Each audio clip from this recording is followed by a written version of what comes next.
país pode prender, julgar e condenar, e ainda assim desfazer tudo com uma assinatura. Nos Estados Unidos, um único gesto, a caneta do presidente, é capaz de reverter decisões de promotores, juízes e jurados e transformar uma punição em história do passado. Esse é um poder que voltou ao centro do debate na era Trump, justamente por expor uma tensão antiga no sistema americano. No país, o perdão presidencial é um instrumento ao mesmo tempo arcaico e poderoso. É arcaico porque vem da velha ideia da clemência soberana, típica das monarquias. Mas também é poderoso porque está cravado no coração de uma república que insiste que ninguém está acima da lei. O perdão presidencial é justamente a exceção dessa regra. O fundamento do perdão vem da própria Constituição americana, que diz que o presidente tem o poder de conceder perdões e reduções de pena para crimes federais, esperando que ele respeite uma única ressalva: os casos de impeachment.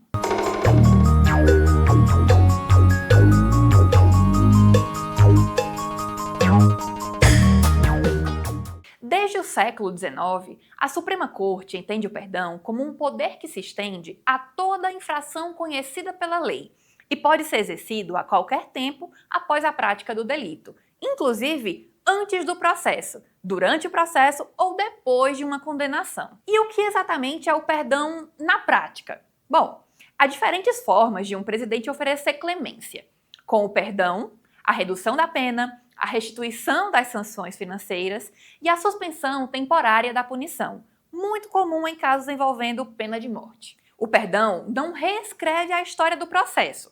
Ele não é uma declaração de inocência, nem equivale a apagar o registro de uma condenação. O perdão considera uma única coisa: que o Estado está abrindo mão da punição. O Departamento de Justiça dos Estados Unidos mantém um órgão específico, o Office of the Pardon Attorney, para receber solicitações de perdão, checar os requisitos, reunir as informações e produzir as recomendações para a Casa Branca. O departamento funciona com algumas regras administrativas. Por exemplo, há um entendimento de que ninguém deveria pedir perdão imediatamente após ser condenado. O recomendado é fazer isso num intervalo mínimo de 5 anos após o cumprimento de uma pena. O problema é que a Constituição não diz que o presidente ratifica uma recomendação. Ela diz que ele concede o perdão.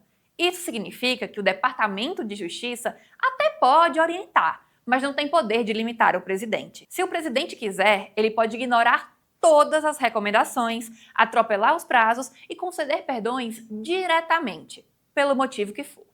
Há paralelo no mundo? Certamente alguns casos, mas nada como o perfil americano. Muitos países oferecem mecanismos de clemência, como anistias, indultos, reduções de pena. A diferença está em quem assina e sob quais condições. No Reino Unido, por exemplo, existe a Royal Prerogative of Mercy, mas ela é exercida sob aconselhamento ministerial, ou seja, o monarca não decide sozinho.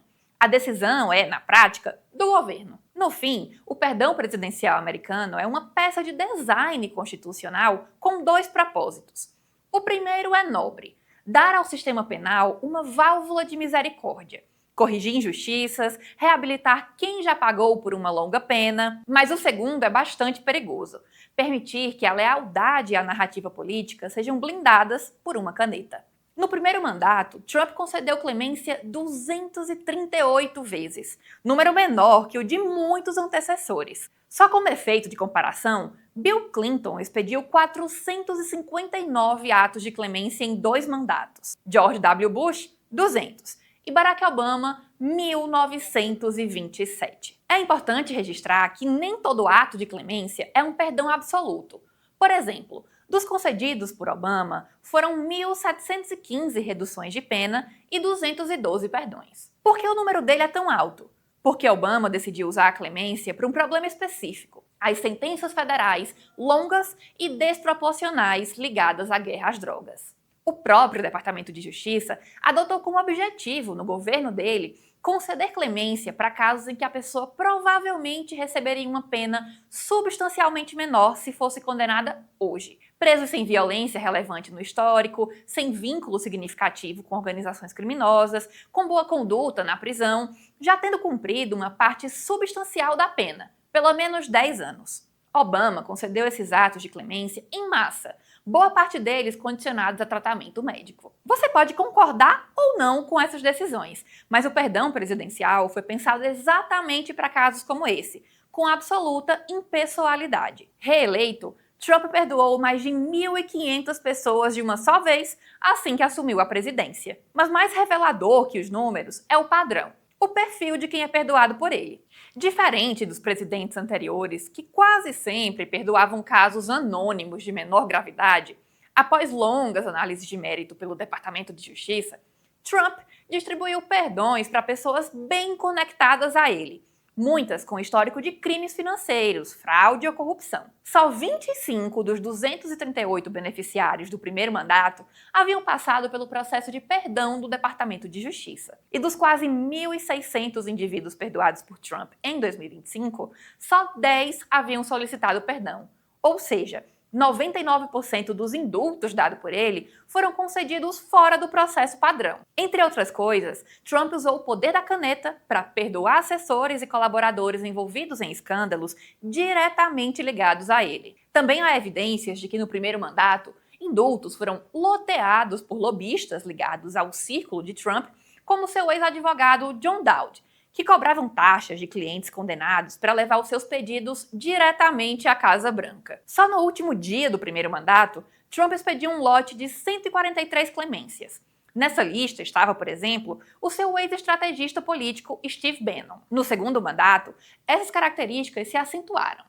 Em 2025, em diversos momentos, Trump usou o perdão presidencial para corrigir o que ele chama de injustiças contra os seus apoiadores. Até o brasileiro George Santos foi perdoado por ele. É verdade que, ao longo da história americana, alguns exemplos de clemência causaram desconforto.